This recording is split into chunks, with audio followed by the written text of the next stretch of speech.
মানুষের টাকা। আপনি, আমি, রিক্সা চালক, ডেলি লেবার, মুচি, দায়, দুপা, চারাল, চান্ডাল সবাই যে টাকাটা দিছে বন্যার্থর জন্য, এই টাকাটা ধরেন 12.5 কোটি টাকা ছাত্ররা টেস্টিতে সংগ্রহ করছে। এই টাকাটা ওই বন্যার্থ মানুষের এইখানে আরে মিলে এটা কি তো কথা কইছি তো, দায়, দুপা, মুচার চার মানে চিটার, চান্ডাল সবই তো কইলাম, সবই তো বলছি, নাম না করছি কোনো সাধারণ মানুষের টাকা। এই টাকাটা ছাত্ররা ব্যাংকে জমা রাখছে যৌথ অ্যাকাউন্টে, ঠিক আছে? রাখার পরে এখন এইটা নিয়ে কথা বলা হইতেছে যৌথ অ্যাকাউন্ট, ট্রাস্ট না। হ্যাঁ, যৌথ অ্যাকাউন্ট মানে কোনো একজন চাইলে এই টাকাটা উঠাইতে পারবে না, ঠিক আছে?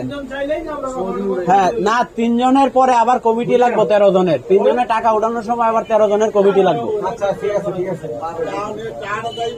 আচ্ছা, এই টাকাটা যাওয়ার কথা হলো নোয়াখালী, কুমিল্লা, ফেনী বন্যা দুর্গত এলাকার মানুষের জন্য।